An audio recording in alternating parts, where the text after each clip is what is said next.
Have you ever seen someone sitting alone in the rain and felt that split second where your whole world tells you to keep driving, but your heart slams the brakes anyway? That was the moment everything changed for Wolf Rivera. Before we continue, please tell us, where in the world are you tunning in form? We love seeing how far our stories travel. We love you to subscribe our channel for more interesting single dad stories. The rain that October night wasn't playing around. It came down hard, sideways, like the sky itself was angry at Cedar Falls, Ohio. Wolf's old pickup rattled as he drove, windshield wipers fighting a losing battle. His hands ached like crazy after a brutal 12-hour carpentry shift. Cabinets, complaints, redo after redo. One of those days that left you cooked to the bone. All he wanted was to get home, kiss his 7-year-old daughter Honey goodnight, and crash. Then his headlights caught something that made his chest tighten. At the abandoned bus stop on the edge of town, yeah, the one nobody used anymore, someone was sitting on the bench. Not standing, not pacing, just sitting there hunched over, soaked like a drowned bird. No umbrella, no jacket, no movement. Wolf muttered under his breath, "You gotta be kidding me." His first instinct, keep it moving. He was exhausted, broke, and way too familiar with how messy helping strangers could get. Life had already punched him enough since his wife Melanie passed 5 years ago. He didn't have energy for chaos. But then his mind betrayed him. He pictured Honey, small, cold, alone, waiting for someone who wasn't coming. Before he could talk himself out of it, his foot hit the brake. The truck pulled over. Rain soaked him instantly as he stepped out, boots splashing through puddles. As he got closer, his stomach twisted. The figure was a woman, late 20s maybe, with long blonde hair plastered to her face. A thin dress clung to her, see-through from the rain. A tiny wheeled suitcase lay tipped over beside her like it had given up. And then he heard it, not quiet crying, sobbing, the kind that comes from somewhere wrecked beyond words. She had a black blindfold wrapped around her eyes, soaked completely through. Wolf swallowed hard. "Ma'am," he called, keeping his voice calm. "Hey, are you okay?" Her head snapped up. Her body stiffened like she'd been shocked. "Please," she gasped. "I'm waiting for the bus. Please just leave me alone." Wolf's heart sank. "There isn't another bus tonight," he said gently. "Hasn't been for hours. You can't stay out here, you're freezing." "I have to wait," she said, voice cracking. "He promised someone would come, he promised." That word, promised, hit Wolf like a punch. This wasn't someone lost, this was someone abandoned. And as Wolf stood there in the rain, one terrifying thought burned through his mind. Who the hell leaves a blind woman alone in a storm, and why? But what Wolf didn't know yet was that bringing her home would drag a truth so dark into his life, it would change him forever. Have you ever agreed to help someone for just one night, only to realize, way too late, that one decision might flip your entire life upside down? Wolf felt that weight the second he helped the woman stand. She trembled violently as she rose from the bench, fingers shaking as they fumbled for the handle of her small suitcase. Wolf stayed close but careful, keeping his touch light, respectful. The rain kept pounding like it had something personal against them. "It's okay," he said softly. "I've got you." Her steps were uneven, cautious, like the ground itself couldn't be trusted. When he guided her toward the truck, she flinched at every unfamiliar sound. The splash of tires, the creak of the door opening, the low rumble of the engine. Trauma clung to her like the cold. Once she was inside, Wolf cranked the heat all the way up and draped his jacket over her shoulders. She pulled it close instantly, like it was a lifeline. "Thank you," she whispered. Her voice was small, worn out. "Thank you for stopping." Wolf nodded, throat tight. "I'm Wolf. I live a few minutes from here. You'll be safe, okay?" After a pause, she replied, "Bliss. My name is Bliss." The truck rolled forward, tires slicing through puddles, and silence filled the cab, heavy loaded. Wolf didn't push. He'd learned the hard way that silence sometimes spoke louder than questions. When they pulled onto Maple Street, Bliss stiffened again. Where are we?" "My place," Wolf said. "My brother's there, and my daughter, she's asleep. You don't have to talk to anyone if you don't want to." That seemed to calm her a little. Inside, warmth wrapped around them instantly. Yellow light spilled from the lamps, cutting through the storm outside. Andre, Wolf's younger brother, looked up from the couch and froze. "Whoa," Andre muttered. "What happened?" "Found her at the bus stop," Wolf said quietly. "She needs help." Andre didn't ask questions. He just nodded and grabbed towels like he'd done this 100 times before. Wolf guided Bliss to the couch. "You're safe now. Nobody's gonna hurt you here." Her hands clenched the jacket. "I don't know where else to go." "That's okay," Wolf replied. "Tonight you don't need a plan, just need to get warm." While Andre found dry clothes, Wolf carefully explained the layout of the bathroom, where the sink was, which way to turn the shower handle, where the towels sat. Bliss listened intently, memorizing every word. "Take your time," Wolf said. "We're right here." When she disappeared behind the bathroom door, Andre finally let out a breath. "Man, someone really did her dirty." Wolf nodded, jaw tight. "Yeah, and whoever it was, I've got a bad feeling this story's just getting started." 30 minutes later, Bliss stepped out, cleaner, warmer, but still broken. She held a mug of tea with both hands, like if she let go, she might fall apart. "I was left there," she finally said, barely above a whisper. "I was told to wait, and I did."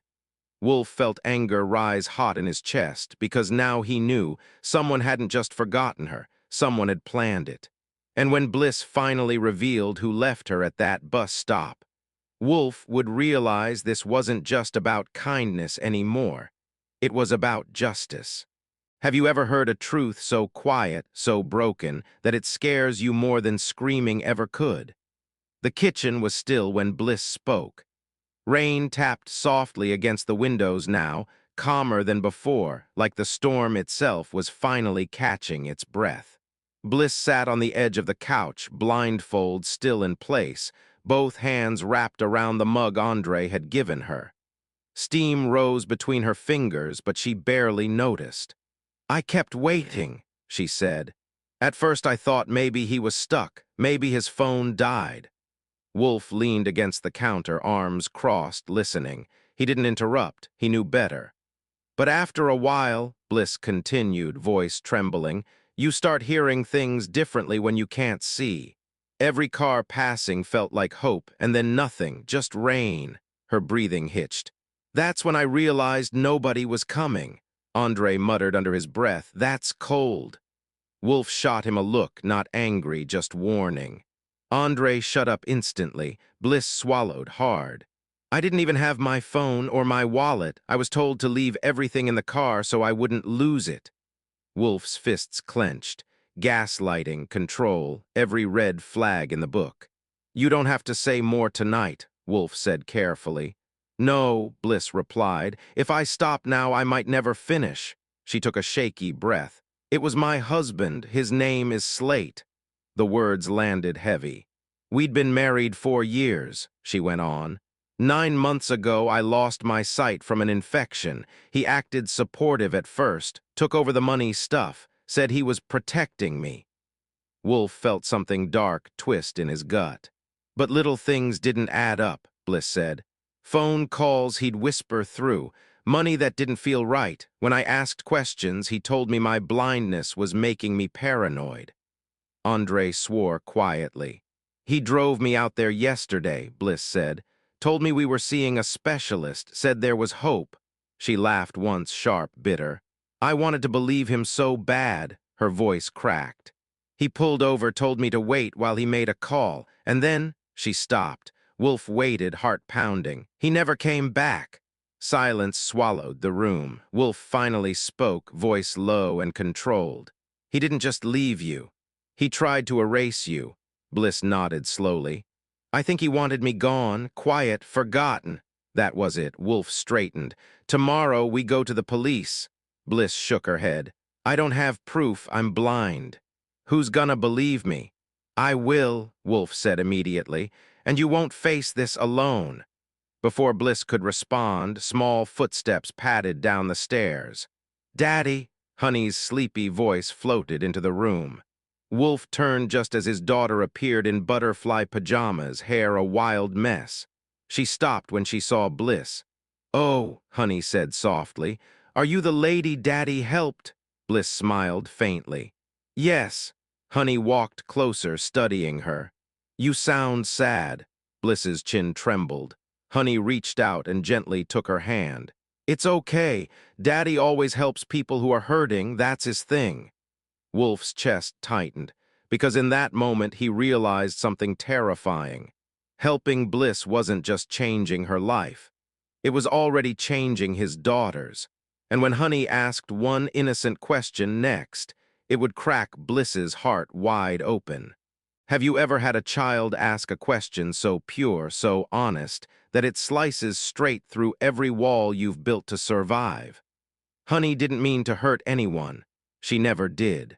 She stood there in her pajamas, one hand still holding Bliss's fingers, her voice small but curious. If your husband left you, she asked softly, does that mean he doesn't love you anymore? The room went dead quiet. Wolf's heart slammed into his ribs. Honey, but it was too late. Bliss inhaled sharply like the air had been knocked out of her. For a second, she didn't speak. Then her shoulders started shaking. I don't know, Bliss whispered. I really don't know. Honey frowned, clearly thinking hard. That doesn't make sense, she said finally. When you love someone, you don't leave them alone in the rain. My daddy would never do that. Wolf turned away, eyes burning. Bliss broke.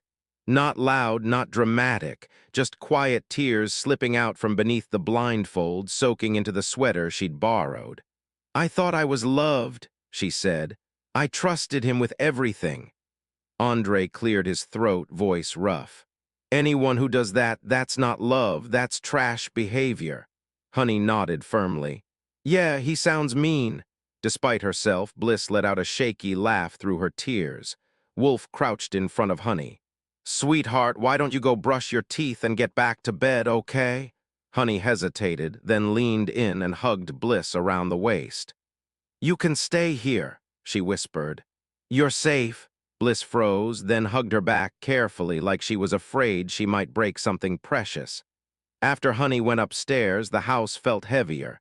Wolf sat across from Bliss. What he did to you, that was abuse. Emotional, financial, all of it.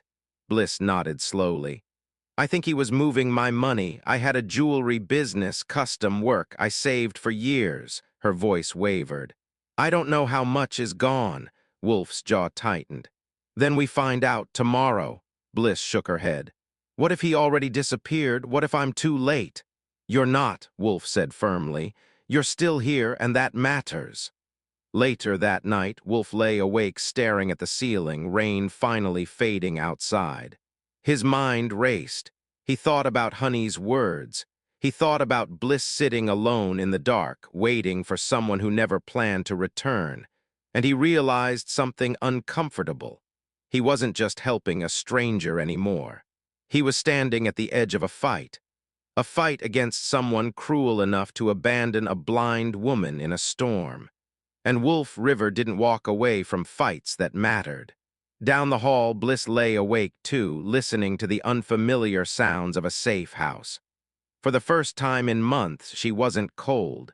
She wasn't alone, but fear still whispered in her chest, because tomorrow meant facing the truth. And once the truth came out, there would be no turning back. The next morning would bring proof Bliss never knew she still had, and a betrayal far bigger than abandonment. Have you ever woken up knowing the truth was waiting for you, and that once you faced it, your life would never go back to normal? Wolf was already awake when the sun crept through the kitchen window. He stood at the counter staring into a cup of coffee he hadn't touched, jaw tight, mind racing. The house was quiet except for the hum of the fridge. Too quiet. The kind of quiet that comes right before everything blows up. Bliss sat at the table, fingers wrapped around her mug, blindfold still in place.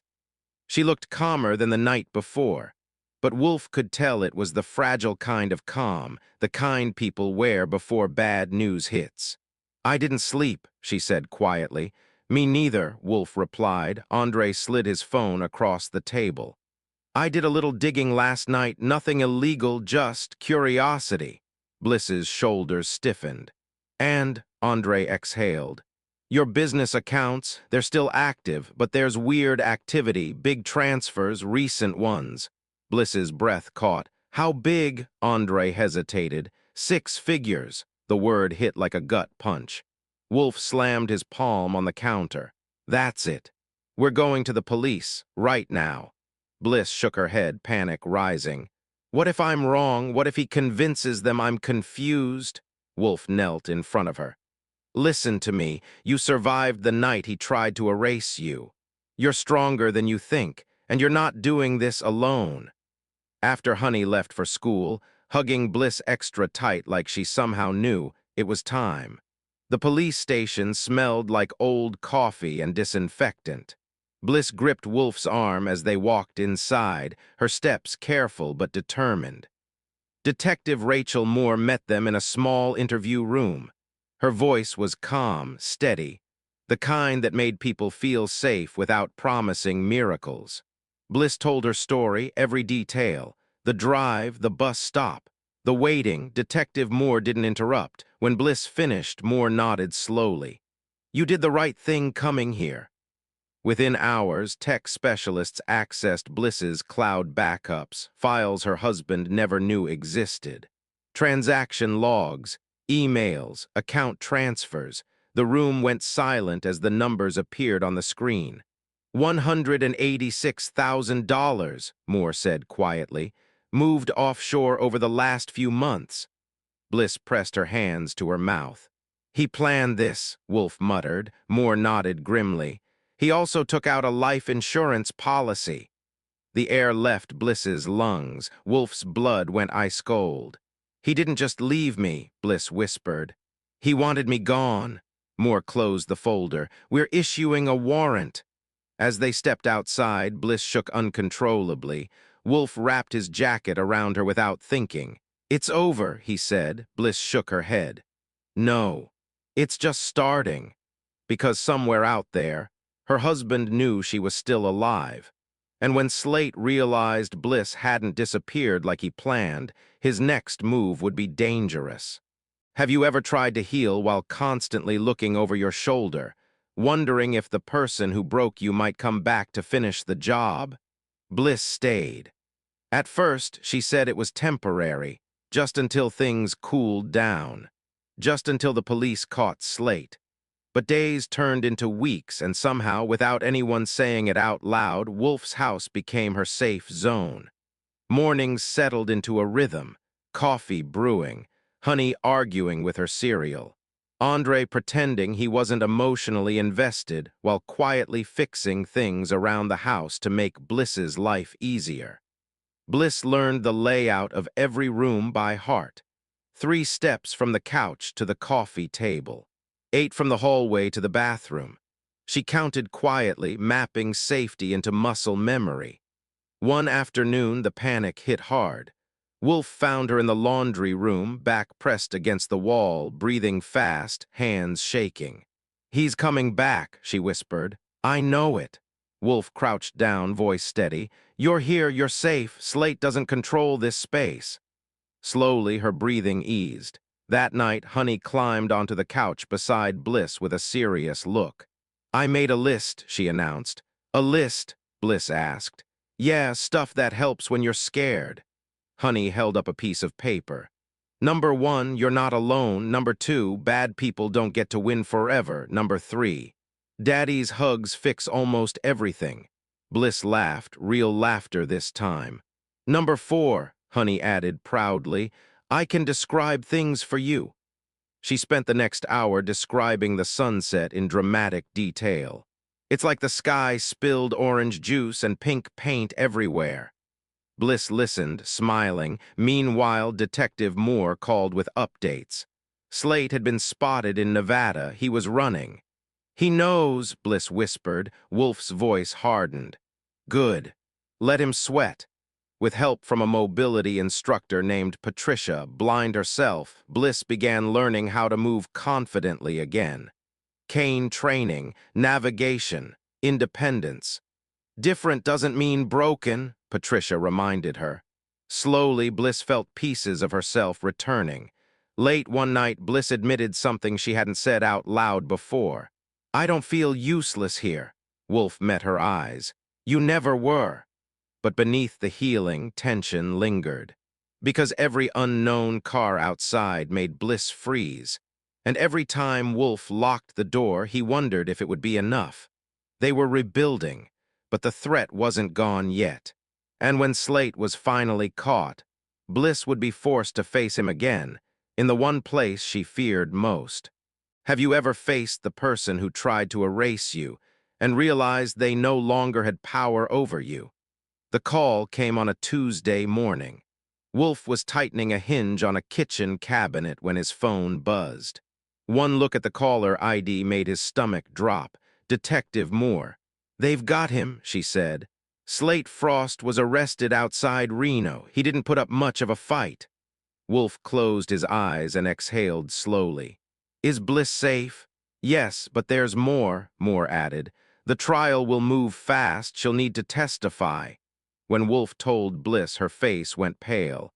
"I don't know if I can sit in the same room as him," she admitted. "What if I freeze?" Wolf took her hands. "You already survived the worst thing he ever did. This is just telling the truth." Court day arrived colder than expected. The courtroom felt massive, echoing, intimidating. Bliss walked in with her blindfold on, chin lifted, cane steady in her hand. Wolf sat behind her with Honey and Andre, silent support stacked like armor. When Slate was brought in, shackled and smaller than Bliss remembered, she felt something unexpected. Nothing, no fear, no power, just emptiness. On the stand, Bliss told everything. Calm, clear, unbroken. When Slate's lawyer tried to spin the story, suggest confusion, exaggeration, Bliss shut it down. "I was blind," she said evenly. "Not stupid." The courtroom went still. Her victim's statement came last. "You left me to disappear," Bliss said. "But I didn't. I found people who showed up when you walked away. You thought blindness made me weak." "You were wrong." Honey leaned toward Wolf and whispered, "Daddy, she's brave." "Yes," Wolf replied, voice thick. "She is." The verdict came fast, guilty, every charge. As Slate was led away, Bliss stood taller than she ever had. Outside the courthouse, the air felt lighter.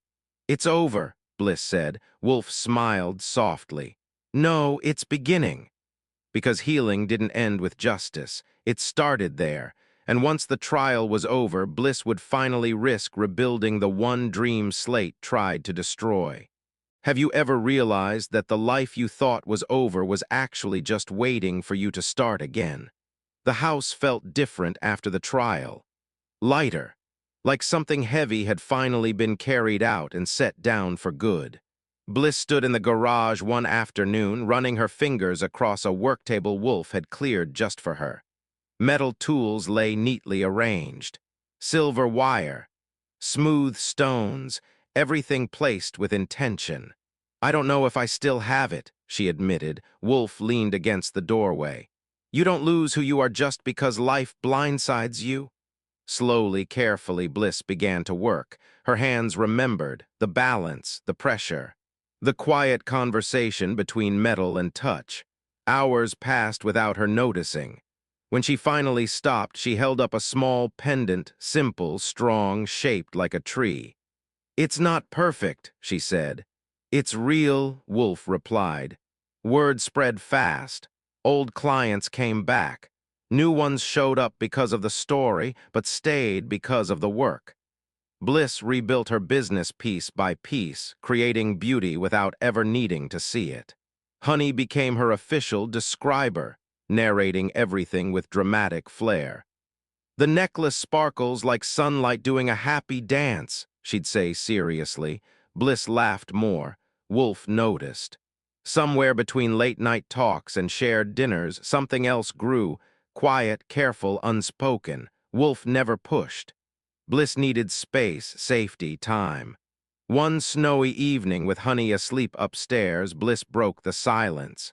"I love you," she said softly. "I didn't plan to, it just happened." Wolf's breath caught. "I love you too, I've loved you for a while." Tears came, but these were warm ones. They built a life together, not fast, not loud, just steady. Justice closed one chapter. Love opened another. Years later, Wolf sometimes drove past that old bus stop. It looked smaller now, less powerful. Bliss would squeeze his hand and say, "That's where everything changed." Honey would add from the back seat, "That's where Daddy proved heroes are just people who stop." And Bliss, who once sat there believing no one was coming, now knew the truth. Sometimes the storm isn't the end. Sometimes it's the beginning of the family you were meant to find. If this story touched your heart, don't forget to subscribe and return to our channel for more life-changing, emotional, and heartwarming stories.